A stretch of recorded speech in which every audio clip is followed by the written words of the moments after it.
देख रहे हैं इंडिया इनसाइड न्यूज। मैं मानसी यादव आपके साथ। 13 मई 2008 जयपुर की एक आम शाम। जौहरी बाजार में दुकानों की लाइटें जल चुकी थी। कहीं मोल भाव चल रहा था, कहीं बच्चे कुल्फी खाने की जिद कर रहे थे, कहीं कोई पिता अपनी बेटी के लिए शादी की चूड़ियां खरीद रहा था। हनुमान मंदिर में आरती शुरू होने वाली थी। घंटियों की आवाज, अगरबत्ती की खुशबू और लोगों के चेहरों पर सुकून। फिर एक धमाका हुआ। पहले लोगों को लगा शायद ट्रांसफॉर्मर फटा है, लेकिन कुछ ही सेकंड बाद दूसरा धमाका, फिर तीसरा, फिर चौथा, और अचानक जयपुर की वो खूबसूरत शाम एक डरावने सपने में बदल गई। जहां कुछ देर पहले हंसी थी, वहां अब चीखें थी। लोग भाग रहे थे, कोई अपने बच्चे का नाम चिल्ला रहा था, कोई सड़क पर गिरे अजनबी को उठाने की कोशिश कर रहा था।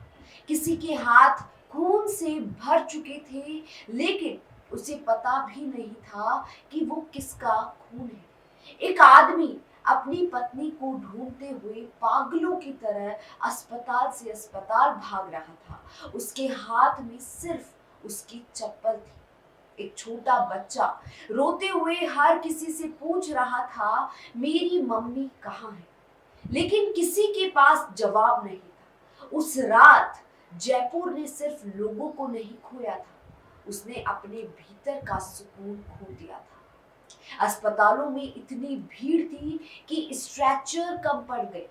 डॉक्टर घंटों बिना रुके काम कर रहे थे। साधारण लोग जो सुबह तक एक दूसरे को जानते भी नहीं थे, एक दूसरे के लिए खून दे रहे थे। एक रिक्शा वाला पूरी रात घायलों को अस्पताल पहुंचाता रहा, बिना पैसे लिए। एक दुकान वाले ने अपनी दुकान बंद नहीं की, उसने उस घायल लोगों के लिए अस्थायी मदद केंद्र बना दिया। उस रात जयपुर डर जरूर गया था, लेकिन इंसानियत हार नहीं मानी थी। पुलिस लगातार भाग रही थी, हर साइकिल चेक हो रही थी, हर कॉल ट्रेस हो रही थी। अधिकारियों की आंखों में भी नींद नहीं थी। लेकिन सच ये है कि उस रात कोई सिर्फ पुलिस वाला नहीं था, कोई सिर्फ डॉक्टर नहीं था, कोई सिर्फ आम आदमी नहीं था। सब बस इंसान थे, डरे हुए, टूटे हुए, लेकिन एक दूसरे को बचाने की कोशिश करते हुए। साल बीत गए, बाजार फिर भरने लगे, मंदिरों में फिर आरती होने लगी, पर कुछ लोग वहीं अटक गए। कुछ माएं आज भी दरवाजे की घंटी सुनकर एक पल के लिए रुक जाती। कुछ पिता आज भी अपने बच्चों को भीड़ में थोड़ा ज्यादा कसकर पकड़ते हैं।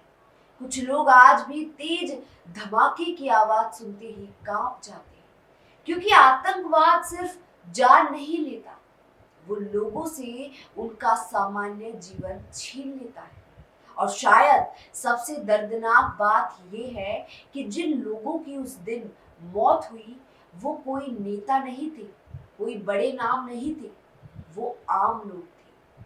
किसी का भाई, किसी की माँ, किसी का पहला प्यार, किसी का पूरा संसार।